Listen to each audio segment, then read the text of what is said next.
بسم اللہ الرحمن الرحیم۔ السلام علیکم ناظرین، ہماری پچھلی ویڈیو میں آپ جان پائے کہ گھروں میں کیا کیا مسائل ہیں، کس کس طریقے سے شیاطین مخلوق انسان پر حملہ آور ہوتے ہیں، کون کون سے طریقوں سے انسان کو اپنا ہدف بنا کر تکالیف میں مبتلا کرتے رہتے ہیں۔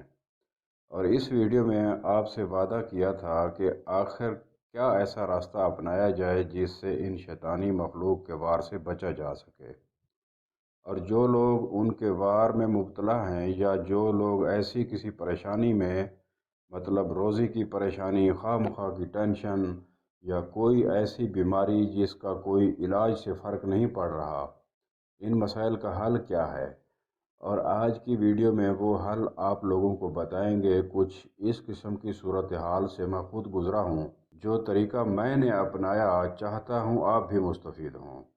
دوستو، بھائیوں اور بہنوں، کسی پیر فقیر کے پاس جانے کی ضرورت نہیں، یہ عمل آپ خود کر سکتے ہو۔ ہاں، اگر پیسہ زیادہ ہو تو کسی کی مدد کر دیں۔ نمبر 1، کوشش کریں جتنا ہو سکے باوضو رہیں۔ نمبر 2، نماز کی پابندی کریں۔ نمبر 3، پیشاب کے بعد استنجا ضرور کریں، جہاں پانی میسر نہ ہو وہاں پیشاب نہ کریں۔ نمبر 4، رات کو سوتے وقت درود شریف 3 بار پڑھ کر معوذتین یعنی قرآن مجید کی آخری 3 صورتیں 3 بار اور آخر میں پھر 3 بار درود شریف پڑھیں۔ نمبر 5، جمعہ کے روز نماز جمعہ کا وضو کر کے یہ درود شریف و مائے معوذتین پڑھ کر پانی پر خود دم کریں، اور اس دم کیے ہوئے پانی کے چھینٹے اپنے گھر کے چاروں کونوں پر چھڑک دیں۔